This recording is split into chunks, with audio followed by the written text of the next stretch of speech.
en estos momentos, precisamente porque él es abogado especialista en el tema de derecho ambiental, derecho agrario ambiental.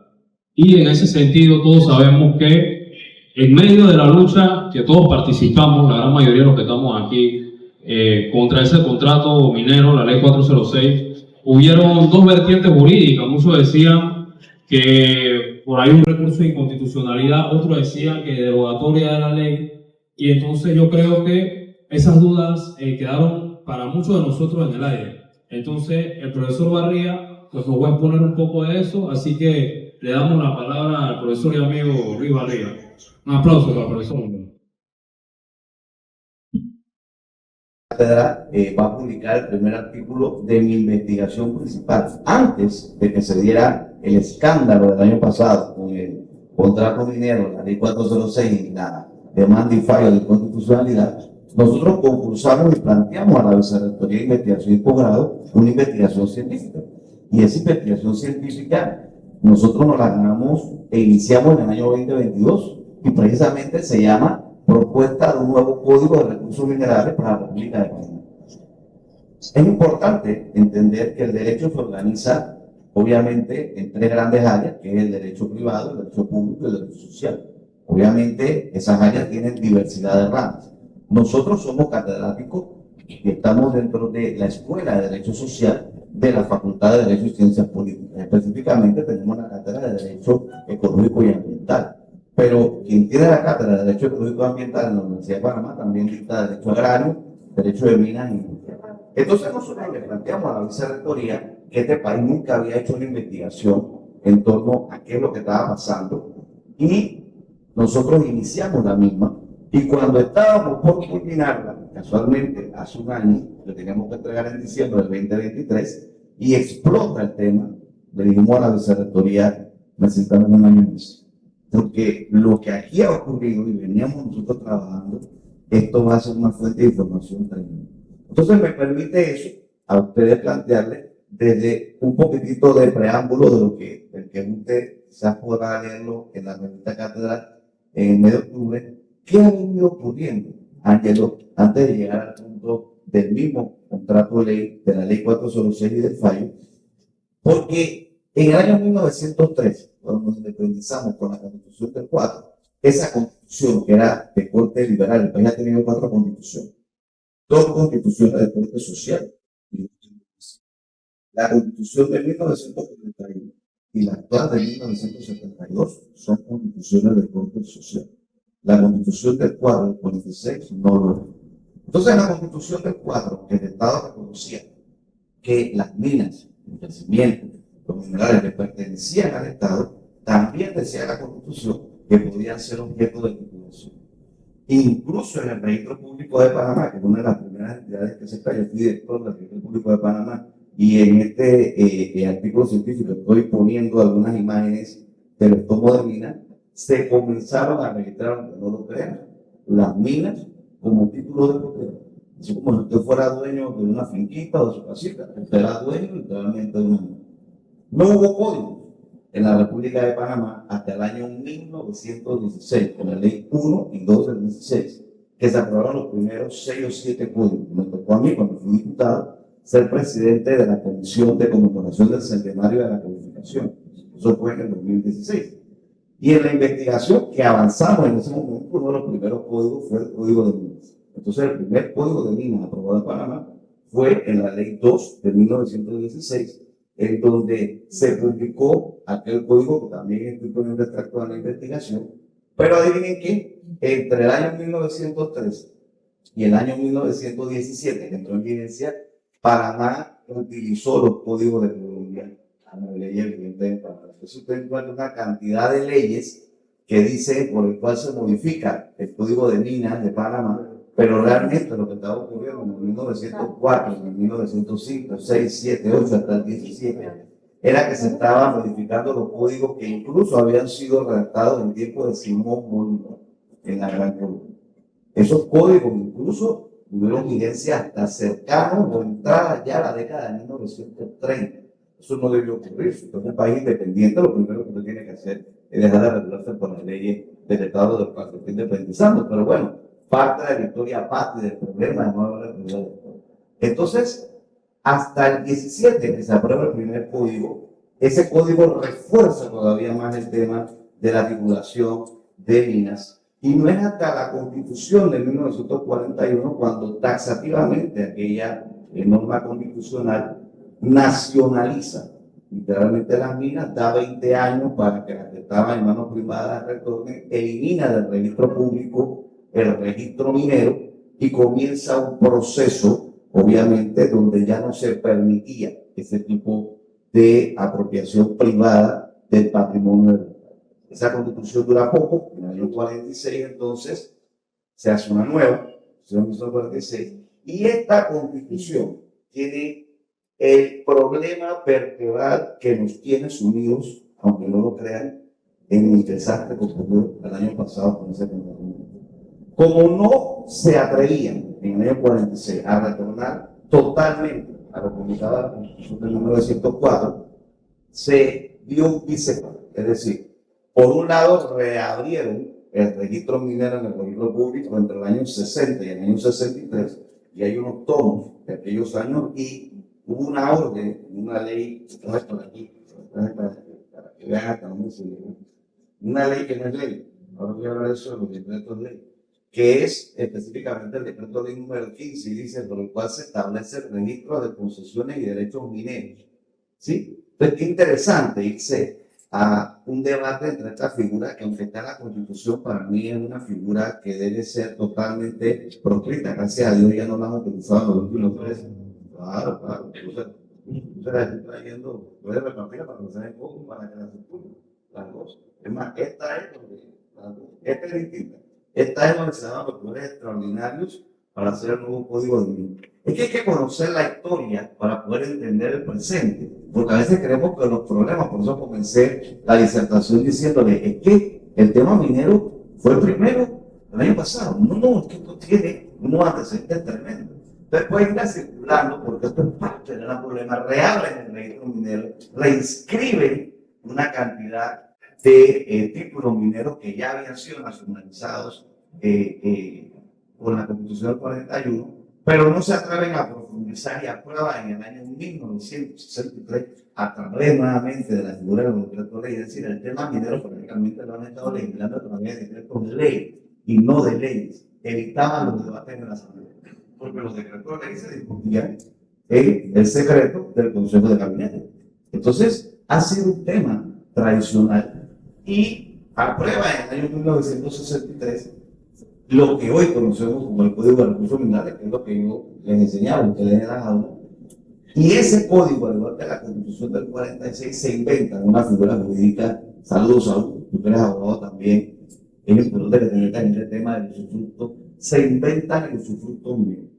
Como no tenemos por qué entender lo que es el usufructo, voy a tomar unos minutos en explicar eso, porque ni los abogados lo manejan. El usufructo es una figura de derecho civil. No es una figura ni de derechos sociales ni de derechos públicos, ni está contemplada en la Constitución. Lo regula el Código Civil. Y el usufructo no es más que el derecho a usar y disfrutar un bien ajeno. Punto. Es decir, cuando usted le da un usufructo, lo que usted le están dando no es la propiedad del bien, le están dando el derecho a usar y disfrutar el bien, hasta ahí. Pero el propietario sigue siendo el que tiene el bien. Entonces, esa es una figura civil entre particulares que se utiliza para diversas cosas que no vienen al caso, pero cuando la Constitución plantea esa del 46, ahora voy a explicar la del 72, que el propietario legítimo es el Estado, y plantea la Constitución del 46, que no obstante a ser propietario legítimo del Estado, podía otorgar en usufructo los yacimientos y los recursos minerales, allí se torció totalmente el espíritu local de la concesión. Lo que han estado dando es un usufructo. ¿Qué dice la Constitución? La Constitución es muy clara, yo se la voy a leer. El artículo 257 en su numeral 6 dice lo siguiente: hay otros. Pertenece al Estado. 6. La salina, la mina, las comas son muy importantes en el derecho. ¿Sí? La salina, la mina, las aguas subterráneas y termales, depósitos de hidrocarburos, las canteras y los yacimientos de toda clase, que no podrán ser objeto de apropiación privada. ¿Me sigue? ¿Sí? No podrá, la Constitución es clara. Por eso se inventaron el usufructo. Porque en teoría dicen, no es que yo no te lo estoy dando porque la Constitución no lo prohíbe, te lo estoy dando en usufructo. Pero después de 30 o 40 años, el que no entiende la figura del usufructo, se le olvidó que entonces según el usufructo tendrá que devolverlo. Jamás podrán devolverlo. Pero dice la Constitución algo adicional. ¿Sí? Dice, pero podrán ser explotados directamente por el Estado. Hay un principio de derecho ambiental de la Cumbre del Río del año 92 que dice que los estados tienen libre disposición de sus recursos naturales. Al final hay dos tipos de recursos naturales, los renovables y los no renovables. Cuando hablamos de recursos minerales o energéticos, son no renovables. Es decir, uno puede dar una pepita de oro macho, usarla con una pepita de oro hembra y sacar pepitita. No se puede. Una vez que lo consume, lo consumió. Si trae petróleo, lo consumió. Pero son recursos naturales, porque naturalmente están, obviamente, en la superficie terrestre. Entonces, cuando la Constitución dice que no pueden ser de apropiación privada, pero que pueden ser explotados por el Estado, es el Estado el que se reserva el derecho. El concepto de explotar, ¿qué es? ¿Sí? No es detonar, no es una bomba, ¿sí? Es sacar el crédito comercial. ¿Ya? Usted explota una actividad comercial, usted lo que está es beneficiándose de esa actividad. Dice la Constitución que el Estado lo puede hacer mediante empresas estatales o mixtas. Y dice que pudiera ser después objeto de concesión u otro contrato. ¿Por qué digo esto? Porque al final entonces lo que ha venido ocurriendo en el país, obviamente, es un tema que involucra muchas aristas. Primero, el desconocimiento del pueblo. Pero segundo, en la investigación esta, que publicaron en octubre, de 17 universidades que tienen la carrera de Derecho en la República de Panamá, autorizadas por el Consejo que aprueba todas las carreras técnicas, solo 6 universidades dan derecho de mina, pero ninguna da derecho de mina solo en un semestre. Hay 3 que dan derecho de mina casados con agrario, y 3, que es la de Panamá, que damos derecho de mina casados con industrial. ¿Sí? Entonces, lo que uno tiene que hacer cuando ya son unos en 4 o 5 semanas dando derecho de minas y los demás industriales. Los abogados, entonces, que se están graduando, debe que ser un conspicuo abogado que dice que yo he sido magistrado, que yo he sido, yo tengo 50 años de experiencia, es el equivalente al médico que tiene 50 años operando un riñón y que porque tiene 50 años operando un riñón cree que mañana puede venir a hablar de cómo operar un cerebro. No, porque si usted es urólogo, para usted urólogo quitar un riñón, el ser humano puede vivir con otro riñón, esa es su experticia. Pero si usted le quita la mitad del cerebro a un ser humano, le aseguro que no va a haber ser humano, por lo menos no como lo entiende. Si un abogado de 50 años de experiencia en la rama del derecho privado, por ejemplo, bajo los principios del derecho privado, bajo el entendimiento del usufructo, miren por dónde voy, ¿sí? O alguien con experiencia en otra rama del derecho quiere venir a opinar de derecho de minas, que está dentro del área de derecho social, que está altamente vinculado con el derecho agrario y con el derecho ambiental, no está dando opiniones. Y eso fue lo que nos pasó el año pasado cuando salían 300 abogados en el medio de comunicación dando opiniones sobre esto que les estoy diciendo, pero no tienen ni idea de toda esta historia que les estoy contando y tampoco comprenden por qué esta no era una discusión de derecho o no de lo que le llama la seguridad jurídica, y ellos planteaban, se acuerdan, que era un contrato que había que respetar la voluntad de las partes. No, es que en las ramas del derecho social no es la voluntad de las partes. Eso no es el derecho privado. Si usted está en un contrato de derecho privado, yo suscribo un contrato con usted, donde yo digo que le voy a pagar tanto, usted que me va a hacer un trabajo, esa es la voluntad de las partes. Pero si eso estaría en el derecho laboral, por ejemplo, yo lo estoy contratando a usted como empleador, tengo que regirme por las normas que dice. Entonces, así aplica el tema en derecho laboral. Los contratos que han venido suscribiéndose en este aspecto son contratos que se tienen que regir en parte por el derecho público y en parte por el derecho social, no por la voluntad.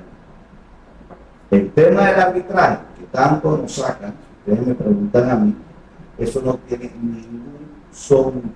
Si yo fuese el abogado del Estado, y a mí me llama un arbitraje, lo primero que les digo es perfecto, Tu contrato es un contrato de usufructo. Entonces vamos a hablar cuando me vas a devolver todos los bienes que son el usufructo, la regla del usufructo. Me traigo de un arbitraje, tú me tienes que devolver. Y está ahí la pérdida de la ley. Yo quiero saber cómo van a devolver todos los minerales que sacaron, si lo que tienen un contrato de usufructo. Pero como no nos han explicado esto del usufructo, se dan cuenta, nadie entiende lo que está pasando. Pero no solamente eso. Ahora voy cayendo en el tema del mismo fallo. Yo fui uno de los que planteé, y sigo diciendo lo que así es, que no hay categoría de leyes, por lo menos no en la República de Panamá. Si la Asamblea aprueba una ley, la Asamblea puede derogarla. Lo que estaba ocurriendo con la discusión que hubo primero, cuando decían que la Corte no podía declarar inconstitucional el contrato ley, porque es que el contrato ley, digo la ex procuradora Ana Belfort y la ex procuradora Ana Matriz de Gómez, aunque no lo crean, en la primera demanda, porque la del año pasado no fue la primera ley, la primera demanda, ya había una ley del año 1997, ¿sí? Y esa ley era la ley original de Minera Petacana, que 20 años después, en el 2017, fue declarada inconstitucional por la Corte Suprema de Justicia. Allí las procuradoras, porque salió una y entró otra, una demanda que tuvo casi 15 años en la Corte, dijeron que no podía la Corte declarar inconstitucional aquel contrato ley, que en el fondo es una ley, porque esa no era una ley, decían ellos, esa era un contrato.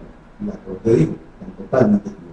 Y ahí es donde sale el primer fallo, firmado por Mejía, por el magistrado Mejía, el ex magistrado Mejía, y dice, es una ley, y lo declaramos inconstitucional.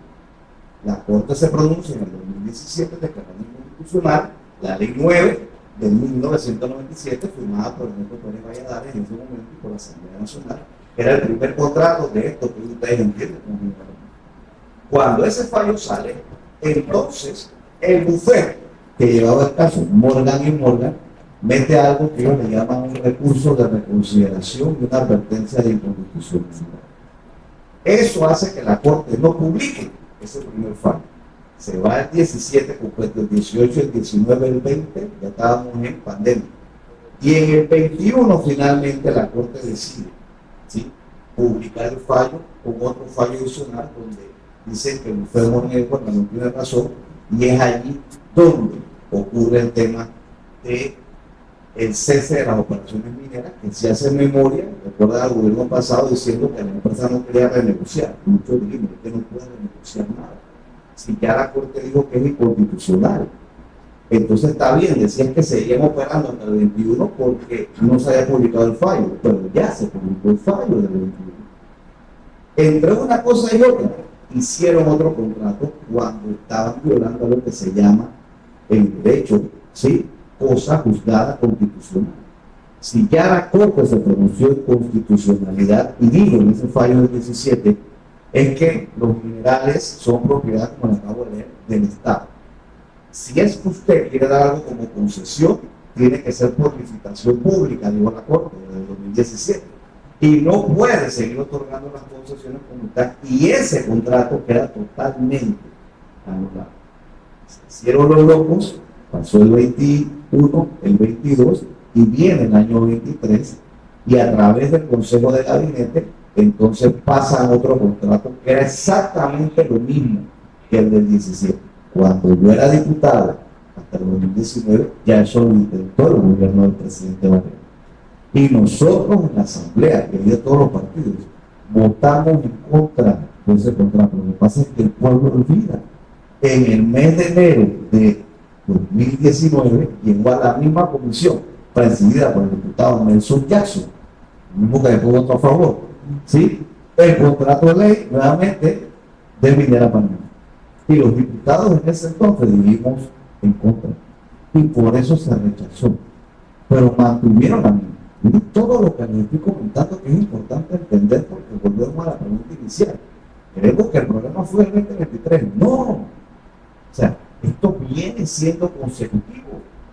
Entonces, al 2023, cuando el Consejo de Gabinete aprueba ese contrato administrativo, lo envían a la Asamblea. No existe tal cosa como una figura jurídica que se llama contrato de ley. Lo que la Asamblea aprueba es una ley. Por eso en el título de la exposición que tú me has puesto me dijiste Ley 406. Es una ley.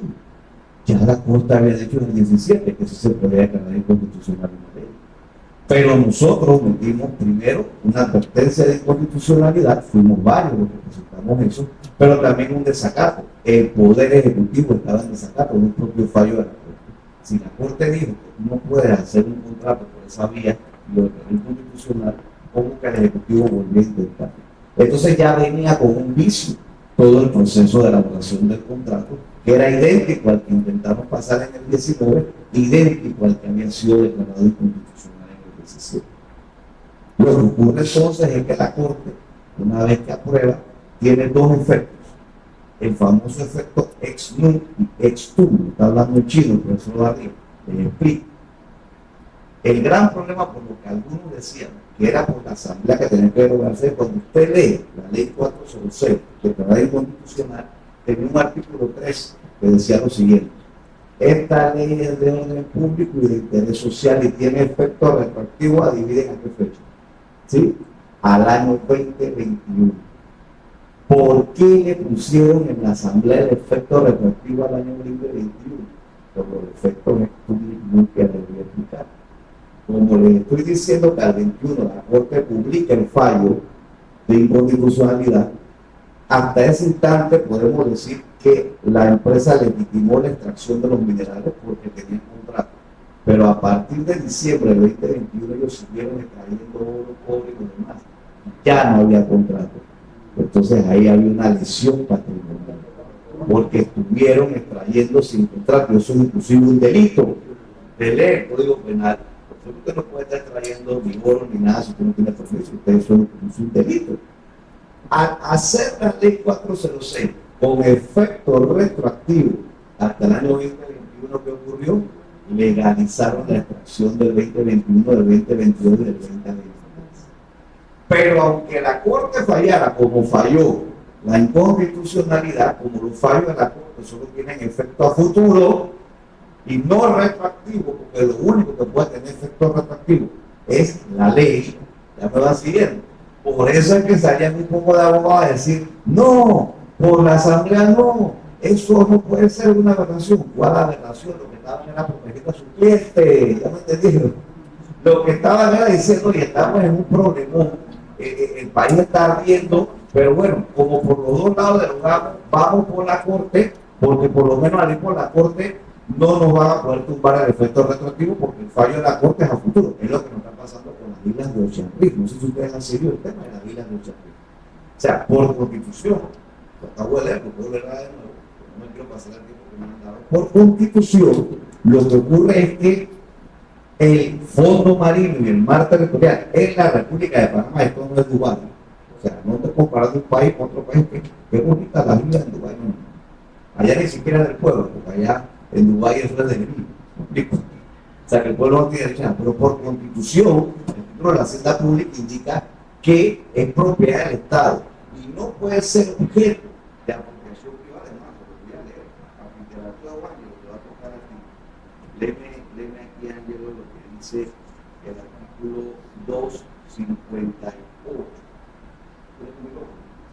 Esto es muy alta, suave. Okay. Pero voy a explicar. Dícese, pertenece al Estado y son de uso público y por consiguiente no pueden ser objeto de apropiación privada. El mar territorial y las aguas lacustres y fluviales, las playas, riberas de las minas y de los ríos navegables, y los puertos y esteros. Todos estos bienes son de aprovechamiento libre y común, sujeto a la reglamentación que establezca la ley. Hasta ahí. Tres cosas dice el constituyente. Pertenecen al Estado. Por si no te quedó claro, son de uso público. Pero por si no te quedó claro, no pueden ser objeto de apropiación privada. La plataforma continental, el mar territorial, que es Ocean Reef, es un relleno de fondo marino. Es una isla que no puede titular. Yo era director del registro público en el año 2010-2011 cuando vinieron con ese puerto. Y me vinieron con Juan Hombrón. Y me vinieron con el parque de Paitilla. ¿Quién se acuerda aquí del parque de Paitilla? Yo fui, lo puedo buscar, el que puso las marginales en el registro público y no permití nada de esa sinvergüenzura. Porque yo les decía, ustedes tienen un tema inconstitucional. Yo salí del registro y el director que siguió le estipuló las islas y permitió la figura del tercero de buena fe. ¿Qué es eso de tercero de buena fe? Es que hay un principio registral que dice que si yo tengo un título, te lo vendo a ti, después tú se lo vendes a él y él se lo vende a él, tú eres tercer o cuarto de buena fe. Cuando tú compras el terreno, tú lo que estás viendo es quién es el último propietario. Entonces tú lo compraste porque él decía que ella era la dueña. Tú no sabes qué ocurrió antes. Entonces, bajo ese tema, lo que han hecho es que el Estado desafectó a través de una resolución, pues de gabinete, igualito que con la mina. Por eso estoy poniendo el ejemplo, resolución de gabinete que fue demandada de ilegalidad ante la sociedad tercera y de inconstitucionalidad ante el Pleno, y al desafectar crea una finca de la nación, finca que luego dividieron en 100 finquitas y luego le vendieron unos a otros, y cuando la Corte aguantó por 10 años, porque la Corte sabía que era inconstitucional, como sabía que era inconstitucional el tema de la mina. Pero si tú demoras el fallo 10 años, por los principios de ex-non-iectum, ¿qué ocurre? Ex-non-iectum, ¿qué ocurre? Que cuando el fallo de la Corte sale y dice sí, es ilegal, esa es la tercera, esa resolución, sí, es inconstitucional porque reina el fondo marino, pero como mi efecto del fallo es a futuro, todos los derechos adquiridos sobre las islas, tengo que respetarlo. Entonces, con ese temita de los efectos ex-non y ex-non, eso quiero llegar, que no es constitucional, ¿sabes? Eso no está en la Constitución, eso es un invento del Código Judicial. Pero con eso de darle efectos solo a futuro a los fallos, lo que hacen es que se limpia la mano como Poncio Pilato. Es decir, yo fallé Corte, sí es inconstitucional, pero todo el robo al Estado no puede hacer nada porque eso se hizo mientras la ley estaba vigente. Ese fue el problema por el cual nosotros planteábamos que no había que irse a la Corte Suprema, no porque no estemos de acuerdo con el fallo está muy bien redactado, sino porque el fallo no resolvía el problema de la retroactividad y legitimaba el robo de los mineros. Dicho esto, entonces vamos al análisis rápido del fallo, me quedan 5 minutos. Sí, vamos al análisis rápido del fallo. El fallo está bien redactado. Fue un fallo presionado por la voluntad popular. La Corte jamás había fallado. La ley salió y un mes después ya teníamos fallo de inconstitucionalidad. Pero ¿qué ocurre? ¿Sí? Que el caso del fallo tiene una cantidad de elementos interesantes. Miren, léanse la página del fallo cuando puedan, que tiene un par de cientos de páginas, que va desde la página 100 hasta más o menos la página 112. Allí la Corte hace un análisis en referencia de esto del arbitraje. Y ahí viene el tema del bloque de la constitucionalidad, del control de la convencionalidad y del aspecto de los convenios ambientales. Bajo la tesis del bloque de la constitucionalidad, en base al artículo 4 constitucional, Panamá reconoce los convenios o acuerdos de derecho internacional. Entonces, la Corte Interamericana de Derechos Humanos, las Naciones Unidas ya reconocieron todo el tema ambiental como parte de los derechos humanos. Al reconocer el tema ambiental como parte de los derechos humanos, los convenios ambientales de diversidad biológica, de cambio climático, de Escazú, que hemos escuchado hablar mucho de Escazú últimamente, entran a formar parte de todas las convenciones de derechos humanos. Por lo tanto, entran a formar parte de lo que se llama la Constitución ampliada, es decir, ya la Constitución no tiene los 300 y tantos artículos que uno ve aquí, sino que los 300 y tantos artículos más todos los artículos de todos los convenios de derechos humanos, que ahora son además las convenciones ambientales. Entonces esto rompe un gran paradigma. Si usted es un magistrado y un juez, su constitución, igual somos panameños, su constitución ya no es esta. Su constitución, nosotros hemos hecho el cálculo, tiene más o menos 10.000 artículos. Y cada artículo de un convenio ambiental es constitución. Entonces, ¿qué es lo que dijo la Corte? Porque de lo malo lo bueno. Sí, no era bueno el fallo por los efectos ex-non, es decir, efectos a futuro y efectos retroactivos. Eso es lo que es efectos y ex-non. Pero el fallo dice, es que es inconstitucional este contrato de ley, además de violentar todos estos artículos que estoy hablando, de la propiedad del Estado, de no haber licitación pública, etcétera, porque violenta Escazú, porque violenta la Convención de Diversidad Biológica, porque violenta la Convención de Cambio Climático, porque todas estas convenciones en nuestro control de la convencionalidad, es decir, el control de las convenciones que forman parte de la Constitución, son parte del bloque. Y si ese contrato ley violenta artículos de estos convenios, entonces es inconstitucional. ¿Qué es lo que ocurre entonces en este tema? Que la Corte dice en esos artículos que le estoy diciendo del 100 al 112, que cuando confronta dos preceptos que parecen constitucionales, aplica el artículo 50. Déjame lo que dice el artículo 50, porque tengo aquí para hacer más dinámico el debate. Ve lo que dice el artículo 50. Dice la Corte: es que el tema de estos convenios bilaterales de promoción comercial y de protección de las inversiones con Canadá versus los convenios internacionales, ahí tiene que aplicarse el artículo 50. Léetelo. Dice, cuando la aplicación de una ley expedita por motivo de utilidad pública o de interés social resulten en conflicto los derechos de particulares con la necesidad reconocida por la misma ley, el interés privado deberá ceder al interés público o social.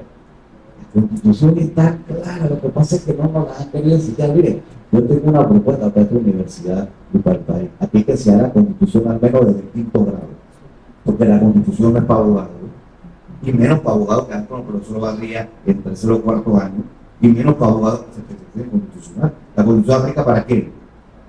Todos los panameños y los extranjeros que están en el territorio. Pero realmente no nos las enseñan. Entonces nosotros no sabemos lo que dice ahí, no entendemos qué es propiedad, qué es usufructo, qué es esto, no lo sabemos. La Constitución es muy clara. Entonces digo a la Corte, que es lo bueno, porque me pudieron hablar finalmente de los beneficios del fallo. Hombre, no era lo que yo quería, pero hay que reconocer que forzados o no se vieron obligados por primera vez a elaborar una serie de elementos muy profundos. Que tenga tiempo de leerse las casi 300 páginas, cuando pueda leerse. Es muy bueno.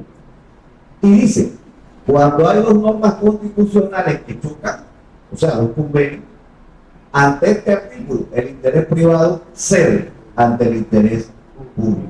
Y por lo tanto, así lo dice la Corte taxativamente, el Tratado de Protección de la Inversión, que es bilateral, y el Tratado de Promoción Comercial están por debajo, no son parte del bloque de la constitucionalidad, pero sí son parte del bloque de la constitucionalidad, Escazú, biodiversidad, cambio climático y entre muchos otros, y por lo tanto, ¿sí?, no puede ser un argumento, dice la Corte, el tema de la inversión cuando está poniendo en peligro los temas ambientales del país. Ya, con lo que digo el fallo de esa discusión de lo que yo estoy diciendo de usufructo, no hay nada que hacer con ese tema de los ambientales. Y por eso es que vinieron las tres resoluciones que fueron efímeras.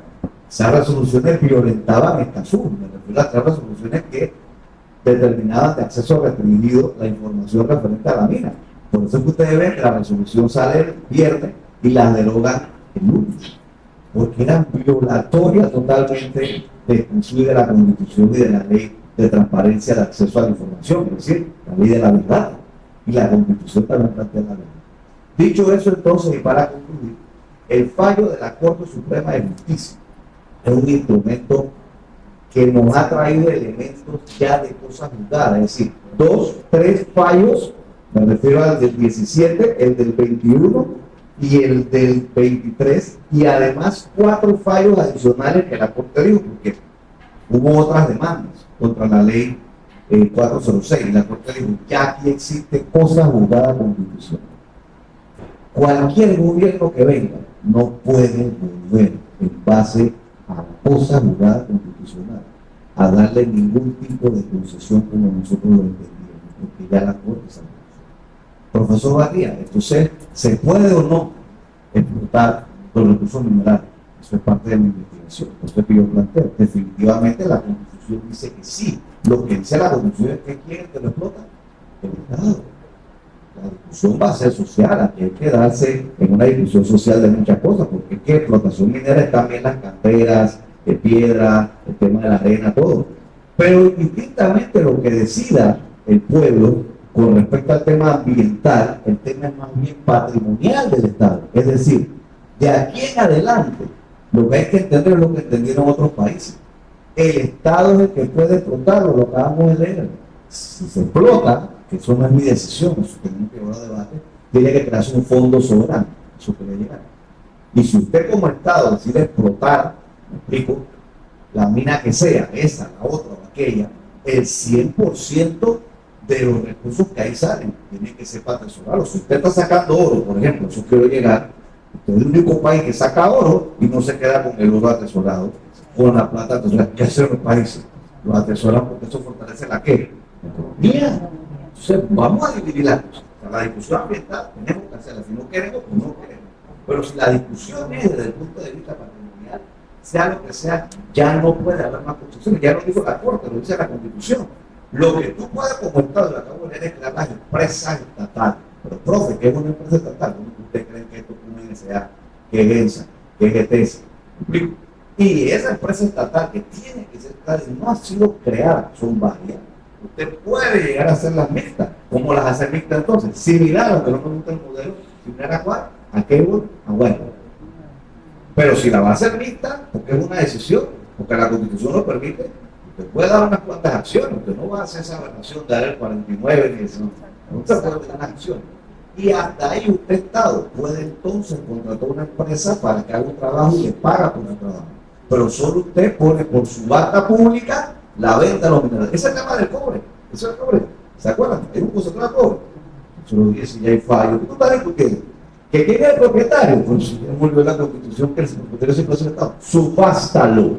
Te aseguro que tú no pones subasta pública y vas a tener 1000 postores que te lo van a querer comprar. Y tú dices, se vende donde está y como está. Miles de millones, pero crea el fondo soberano. ¿Me explico? Y todas esas propuestas las estamos haciendo. Entonces concluyo diciéndole que obviamente lo que hay es que dar un giro en el entendimiento de cosas que no son nuevas. Lo que ocurrió el año pasado no es para nada nuevo. Esta discusión viene de 1904, la Constitución, porque nada es 100% malo, nada es 100% bueno. Y viene una discusión de una nueva Constitución. Yo soy muy crítico de la Constitución que hoy llamo militarista, pero hay que reconocer que es una Constitución de corte social, o sea, tiene cosas buenas. Ante una nueva Constitución, les aseguro que va a ser lo primero que van a querer tumbar, porque ellos saben lo que ellos quieren hablar. Y esas son unas cosas que no pueden cambiar. No se puede cambiar el concepto de los bienes patrimoniales del Estado, del entendimiento real de que somos propietarios, porque al final el título de la hacienda pública lo que te dice como panameño es qué cosas son tuyas, que nunca pueden ser objeto de protección privada, por razones obviamente estratégicas, y qué cosas quizás sí pueden ser. Los recursos minerales, que no son solo del subsuelo, son otro error. Miren, incluso aquí en este país, no sé cuántos exploradores hay aquí, geógrafos, dicen que el país tiene cuántos kilómetros cuadrados, 55.000 y un poquito más kilómetros cuadrados. ¿Cuántos? 75.000. Pero ¿cómo así si la Constitución lee el artículo 3? Lee el artículo 3. La Constitución estoy trayéndole. Lee el artículo 3 de la Constitución sobre el territorio. Dice, el territorio de la República de Panamá comprende la superficie terrestre, el mar territorial, la plataforma continental, submarina, el subsuelo, el espacio aéreo entre Colombia y Costa Rica, de acuerdo con el Tratado de Límite celebrado por Panamá y el Estado. O sea que es cuadrado o es cúbico.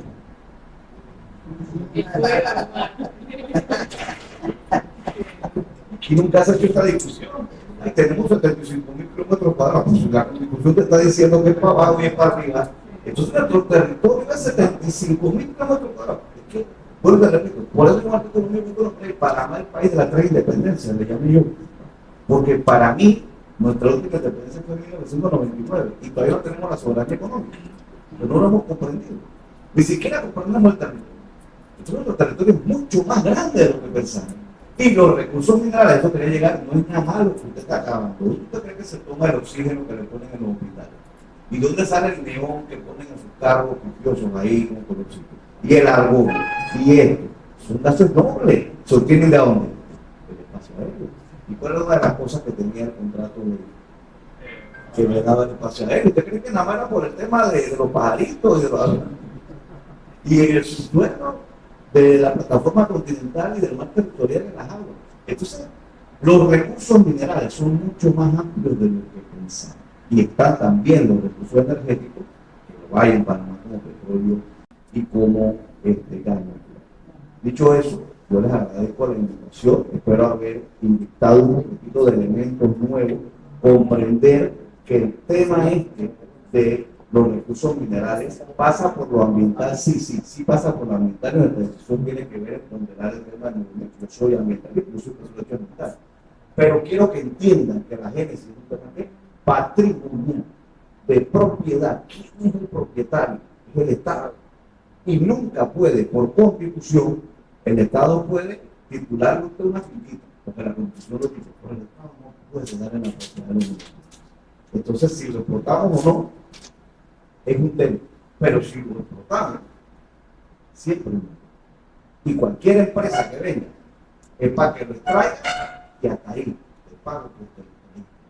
Yo lo vendo, yo lo uso, yo lo atesoro, yo lo comercializo, yo tengo un fondo soberano y yo genero la riqueza para mi país.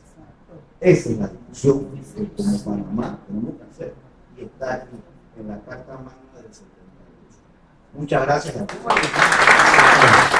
Bueno, compañero, ya el compañero Leal